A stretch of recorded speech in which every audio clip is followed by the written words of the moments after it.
Hello student, তোমাদের এখন শিক্ষা বিজ্ঞানের ক্লাস আছে। আজকের ক্লাসে আমি যে দুটো প্রশ্ন আলোচনা করব সেটা হচ্ছে সংকীর্ণ অর্থের শিক্ষা কাকে বলে এবং এর বৈশিষ্ট্য। আরেকটা প্রশ্ন হচ্ছে ব্যাপক অর্থের শিক্ষা কাকে বলে এবং এর বৈশিষ্ট্য। এই দুটো প্রশ্ন আজকের ক্লাসে আমি আলোচনা করব। আগের ক্লাসে তোমাদের সিলেবাস, প্রশ্নর প্যাটার্ন কেমন হবে এবং নম্বর বিভাজন এবং তার সঙ্গে প্রথম অধ্যায় থেকে সাজেশান দিয়েছিলাম। সেই সাজেশানের প্রথম দুটো প্রশ্নই ছিল এই দুটো প্রশ্ন, যে সংকীর্ণ অর্থের শিক্ষা কাকে বলে এবং তার বৈশিষ্ট্য। আরেকটা প্রশ্ন, দ্বিতীয় প্রশ্ন, ব্যাপক অর্থের শিক্ষা কাকে বলে এবং তার বৈশিষ্ট্য। তোমরা এই দুটো প্রশ্নর অ্যান্সার অর্থাৎ নোটটা বুঝে নেবে। তার আগে তোমাদের একটু ছোট করে ধারণা দিতে চাই যে সংকীর্ণ অর্থের শিক্ষা কাকে বলে। ভালো করে মনোযোগ সহকারে শোনো যে সংকীর্ণ অর্থের শিক্ষা কী জিনিস। একটা নির্দিষ্ট পাঠ্যক্রমকে সামনে রেখে একটা প্রতিষ্ঠানের মধ্যে নির্দিষ্ট কিছু অভিজ্ঞ ব্যক্তির দ্বারা যে শিক্ষা পরিচালিত হয় তাকে সংকীর্ণ অর্থের শিক্ষা সাধারণভাবে বলা হয়ে থাকে। কি বললাম? একটা নির্দিষ্ট পাঠ্যক্রমকে সামনে রেখে একটা শিক্ষা প্রতিষ্ঠানের মধ্যে কিছু অভিজ্ঞ ব্যক্তি বা শিক্ষকের দ্বারা যে শিক্ষা ব্যবস্থা পরিচালিত হয় সেটাকে সংকীর্ণ অর্থের শিক্ষা বলে। এখানে শিক্ষক আর শিক্ষার্থীর মধ্যে যে সম্পর্ক সেটা দাতা গ্রাহিতার সম্পর্ক, অর্থাৎ এখানে শিক্ষার্থীর আশা আকাঙ্ক্ষা, ইচ্ছা অনিচ্ছার কোনো গুরুত্ব থাকে না। এবারে আমরা জানব ব্যাপক অর্থের শিক্ষা। ব্যাপক অর্থের শিক্ষা কোনো নির্দিষ্ট পাঠ্যক্রমও থাকে না এবং কোনো নির্দিষ্ট শিক্ষা প্রতিষ্ঠানের মাধ্যমে পরিচালিত হয় না। এটা মানে নির্দিষ্ট প্রতিষ্ঠানের বাইরে সারা জীবনব্যাপী একটা শিক্ষার প্রক্রিয়া, সেটাকে আমরা জেনে থাকি ব্যাপক অর্থের শিক্ষা নামে। এবারে তোমরা নোট দুটো বুঝে নাও। আর একটা কথা মাথায় রাখবে যে পরীক্ষায় আমাদের নোটগুলো এমনভাবে লিখতে হবে যাতে খুব বড় না হয়ে যায়, যাতে আমরা সময়ের মধ্যে লিখতে পারি এবং সমস্ত তথ্যটা যাতে সেখানে সব দেয়া থাকে, যাতে আমরা পুরো নম্বরটা পেতে পারি। চলো অ্যান্সার দুটো বুঝে নাও, কোনো সমস্যা থাকলে। তাহলে প্রথম প্রশ্নটা দেখো, সংকীর্ণ অর্থের শিক্ষা বলতে কী বোঝো, এর বৈশিষ্ট্যগুলি আলোচনা করো। ভালো করে বুঝবে।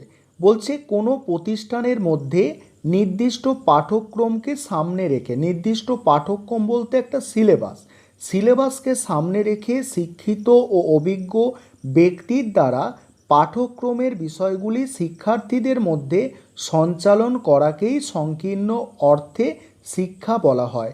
সংকীর্ণ অর্থের শিক্ষায় শিক্ষার্থীকে যেন তেন প্রকারে মানে যেভাবেই হোক পুঁথিগত জ্ঞান অর্জন করতে হয়। এখানে শিক্ষক দাতা, শিক্ষার্থী গ্রাহিতা, অর্থাৎ শিক্ষক যা দেয় শিক্ষার্থী সেটা নেওয়ার চেষ্টা করে। এখানে শিক্ষার্থীর ইচ্ছা অনিচ্ছার কোনো দাম নেই। এবারে আমরা এই সংকীর্ণ অর্থের শিক্ষার বৈশিষ্ট্যগুলো আমরা দেখে নেব যে কি বৈশিষ্ট্য আছে। উপরিক্ত সংজ্ঞার আলোকে এই ধরনের শিক্ষার কয়েকটি বৈশিষ্ট্য লক্ষ্য করা যায়। এগুলি হলো, 1 নম্বর বৈশিষ্ট্য দেখো, দাতা গ্রাহিতার সম্পর্ক। এই ধরনের শিক্ষায় শিক্ষক ও শিক্ষার্থীর মধ্যে দাতা গ্রাহিতার সম্পর্ক দেখা যায়। তাহলে কি এই ধরনের শিক্ষায় শিক্ষক ও শিক্ষার্থীর মধ্যে দাতা গ্রাহিতার সম্পর্ক দেখা যায়। এখানে শিক্ষক নিজের জ্ঞান ভাণ্ডার থেকে শিক্ষা দান করে, দাতার ভূমিকা পালন করে এবং শিক্ষার্থী নিষ্ক্রিয় গ্রাহিতার ভূমিকা পালন করে। তারপরে দেখো 2 নম্বর পয়েন্ট, জ্ঞান বৃদ্ধি। নির্দিষ্ট পাঠ্যক্রমের ভিত্তিতে এবং নির্দিষ্ট পদ্ধতির সাহায্যে শিক্ষার্থীর জ্ঞান বৃদ্ধি করা সংকীর্ণ অর্থের শিক্ষার অন্যতম বৈশিষ্ট্য। তারপরের পয়েন্ট দেখো, তারপরের পয়েন্ট হচ্ছে ডিগ্রি লাভ। শিক্ষার্থী হলো ডিগ্রি লাভের বলছে শিক্ষা হলো ডিগ্রি লাভের একটি উপায়। নির্দিষ্ট সময় ধরে পূর্ব নির্ধারিত পাঠ্যক্রমের ভিত্তিতে অর্থাৎ আগে থেকে ঠিক করা সিলেবাসের ভিত্তিতে পঠন পাঠন করে শিক্ষার্থী যে জ্ঞান আয়ত্ত করে তা পরীক্ষার দ্বারা যাচাই করা হয় এবং তার ভিত্তিতে তাকে ডিগ্রি দেওয়া হয়। তারপরে দেখো পরের পয়েন্ট দেখো, স্থিতিশীল বিষয়বস্তু। এখানে কি বলা হচ্ছে দেখো, এখানে জ্ঞানের সামগ্রী অপরিবর্তনীয়, একই সামগ্রী এক প্রজন্ম থেকে পরবর্তী প্রজন্মে বিতরণ করা হয়। অর্থাৎ একটা প্রজন্ম থেকে পরের প্রজন্ম পর্যন্ত যে চেঞ্জ আসছে, পরিবর্তন আসছে সেরকম নয়, একই শিক্ষা বিতরণ করা হচ্ছে। সুতরাং বিষয়বস্তু স্থিতিশীল, শিক্ষক ও শিক্ষার্থী পরিবর্তনশীল বলছে, শিক্ষক ও শিক্ষার্থীর পরিবর্তনশীলতা এর অন্যতম বৈশিষ্ট্য। তারপরের পয়েন্ট, ব্যক্তি স্বাতন্ত্র্য উপেক্ষিত। স্বাতন্ত্র্য মানে স্বাধীনতা, ব্যক্তির স্বাধীনতা কিন্তু এখানে থাকে না। কি বলা হচ্ছে দেখো, এখানে শিক্ষার্থীর ব্যক্তিগত ইচ্ছা অনিচ্ছা প্রবৃত্তি অনুরাগ জন্মগত ক্ষমতা প্রভৃতিকে উপেক্ষা করা হয়। অর্থাৎ এখানে ব্যক্তি স্বাতন্ত্র্য মূল্যহীন, শিক্ষার্থী এখানে গৌণ, তার ব্যক্তিগত ঐশ্বর্যের কোনো মূল্য নেই। অর্থাৎ তার ব্যক্তিগত যে ঐশ্বর্য আছে একটা, অর্থাৎ তার ব্যক্তিগত একটা মহত্ব আছে, এখানে তার কোনো মূল্য থাকে না। পরের পয়েন্ট দেখো কি আছে, শিক্ষার্থী ও শিক্ষার বলছে শিক্ষার মধ্যে অনৈক্য। এখানে শিক্ষার্থী ও শিক্ষক লিখবে, শিক্ষার্থী ও শিক্ষক বা শিক্ষার মধ্যেও লিখতে পারো, শিক্ষার মধ্যে অনৈক্য।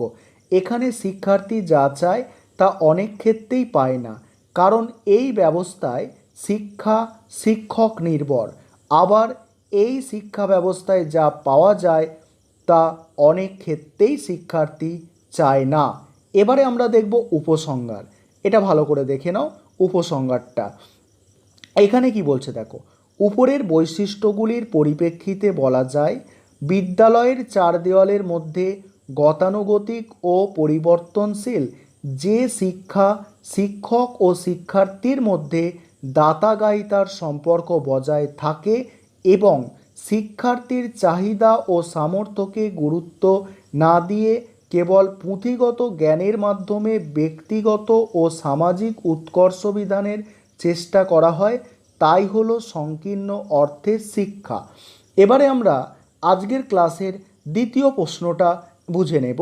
আজকের ক্লাসের দ্বিতীয় প্রশ্নটা দেখো, ব্যাপক অর্থের শিক্ষা বলতে কি বোঝো, এর বৈশিষ্ট্য লেখো। প্রথমে আমরা জানব ব্যাপক অর্থের শিক্ষা কি। দেখো ব্যাপক অর্থের শিক্ষা কি, ব্যাপক অর্থের শিক্ষা বলতে কোনো প্রাতিষ্ঠানিক পুঁথিকেন্দ্রিক শিক্ষাকে বোঝায় না, বরং এটি সামগ্রিক জীবনধারার সঙ্গে সম্পর্কযুক্ত। এই শিক্ষার উদ্দেশ্য হল ব্যক্তিত্বের পরিপূর্ণ বিকাশ ঘটিয়ে ব্যক্তি ও সমাজের উন্নয়নে সহায়তা করা। ব্যাপক অর্থে শিক্ষার বৈশিষ্ট্যগুলি হল, 1 নম্বর বৈশিষ্ট্য দেখো, শিশু কেন্দ্রিক শিক্ষা। এই শিক্ষার প্রধান সম্পদ হল শিশু অর্থাৎ শিক্ষার্থী। এই শিক্ষায় শিক্ষার্থীর চাহিদা অর্থাৎ ব্যক্তিগত ইচ্ছার ওপর গুরুত্ব দেওয়া হয়। 2 নম্বর পয়েন্টটা দেখো, 2 নম্বর পয়েন্ট বলা হচ্ছে জীবনব্যাপী প্রক্রিয়া, অর্থাৎ সারা জীবন ধরে চলতে থাকা প্রক্রিয়া বা প্রসেস একটা। এখানে কি বলা হচ্ছে দেখো, শিক্ষা একটি জীবনব্যাপী প্রক্রিয়া। শিশু পৃথিবীতে জন্ম নেবার সঙ্গে সঙ্গে এই শিক্ষা শুরু হয় এবং মৃত্যু পর্যন্ত চলতে থাকে। পরের পয়েন্ট হচ্ছে দেখো সর্বাঙ্গীন বিকাশ। এখানে শুধু জ্ঞানমূলক বিকাশ নয় বা শক্তির উৎকর্ষ নয়, এটি হলো শিক্ষার্থীর সর্বাঙ্গীন বিকাশ। তারপরের পয়েন্ট কি আছে দেখো, পরের পয়েন্ট হচ্ছে বাস্তব অভিজ্ঞতা ভিত্তিক স্থায়ী প্রক্রিয়া। এই শিক্ষা শিক্ষার্থীর বাস্তব জীবনের সঙ্গে সম্পর্কযুক্ত। শিক্ষার্থী এখানে নিজে বিভিন্ন সমস্যার সমাধান করতে গিয়ে নানা অভিজ্ঞতা অর্জনের মাধ্যমে শিক্ষা লাভ করে। তাহলে কি বললাম যে এই শিক্ষা শিক্ষার্থীর বাস্তব জীবনের সঙ্গে সম্পর্কযুক্ত। শিক্ষার্থী এখানে নিজে বিভিন্ন সমস্যার সমাধান করতে গিয়ে নানা অভিজ্ঞতা অর্জনের মাধ্যমে শিক্ষা লাভ করে। পরের পয়েন্ট দেখো, অভিযোজনমূলক প্রক্রিয়া। এখানে কি বলা হচ্ছে দেখো, এখানে শিক্ষা শিক্ষার্থীকে সব ধরনের পরিবর্তনশীল পরিবেশের সঙ্গে অভিযোজন করতে সাহায্য করে। এখানে অভিযোজন করা মানে মানিয়ে নেওয়া। তারপরের পয়েন্ট দেখো, ক্রমবিকাশমূলক প্রক্রিয়া। এখানে কি বলা হচ্ছে দেখো, শিক্ষা শিক্ষার্থীর অন্তর্নিহিত সম্ভাবনাগুলির সামঞ্জস্যপূর্ণ ক্রমবিকাশে সাহায্য করে। তারপরের পয়েন্ট দেখো, বহুমুখী উপায়। ব্যাপক অর্থে শিক্ষা কেবল প্রথাগত শিক্ষার মধ্যে সীমাবদ্ধ নয়, অপ্রথাগত ও প্রথা বহির্ভূত শিক্ষাও এর অন্তর্ভুক্ত। এবারে আছে দেখো উপসংহার। এখানে কি বলা হচ্ছে, উপরিক্ত বৈশিষ্ট্যের আলোকে বলা যায় ব্যাপক অর্থের শিক্ষা হলো জীবনব্যাপী এক প্রক্রিয়া যা ব্যক্তিকে নতুন অভিজ্ঞতা অর্জনে ও পরিবর্তনশীল পরিবেশের সঙ্গে সার্থকভাবে মানিয়ে নিতে সাহায্য করে এবং সামাজিক দায়িত্ব পালনেও এই শিক্ষা উপযোগী করে তোলে। এই ছিল আজকের ক্লাস। তোমাদের কোনো সামান্যটুকুও সমস্যা হলে তোমরা অবশ্যই জানাবে, যে কোনো পয়েন্ট বুঝতে যদি তোমাদের সমস্যা হয়। আর তোমরা যারা ইউটিউবে ভিডিওটা দেখছো, তোমাদের উদ্দেশ্যে বলে রাখি, ক্লাস 11 অর্থাৎ একাদশ শ্রেণীর জন্য আমাদের এডুকেশান সাবজেক্টটার অনলাইন কোচিং ক্লাস শুরু হয়ে গেছে। সেখানে অ্যাডমিশান নেওয়ার জন্য তোমরা এই নম্বরে যোগাযোগ করবে, 9123005218। এই নম্বরে তোমরা যোগাযোগ করে অ্যাডমিশান নিতে পারো। সপ্তাহে 2টো করে ক্লাস হয়, মাসে 150 টাকা করে মাইনে দিতে হয়, 150 অর্থাৎ 150 টাকা করে। সপ্তাহে 2টো ক্লাস এবং মাসে একটা করে মক টেস্ট হবে, অর্থাৎ 1 মাস যতটা পড়াশোনা হবে পরের মাসে 20 নম্বরের একটা করে মক টেস্ট। আর ক্লাসগুলো যেহেতু রেকর্ডেড ক্লাস থাকে, ইউটিউবের লিঙ্ক দেওয়া হবে তোমাদের রেকর্ডেড ক্লাস, সেহেতু তোমরা যতবার খুশি যখন খুশি তোমরা ভিডিওটা দেখতে পারবে একটা নির্দিষ্ট টাইমে যখন ক্লাস আছে তোমাদের দেওয়ার পরবর্তীকালে। আশা করি তোমরা সিস্টেমটা বুঝতে পারলে। ইচ্ছুক ছাত্রছাত্রীরা অবশ্যই যত তাড়াতাড়ি পারো অ্যাডমিশান নিয়ে নাও এবং নিজেদের পড়াশোনাটাকে এগিয়ে নিয়ে যাও।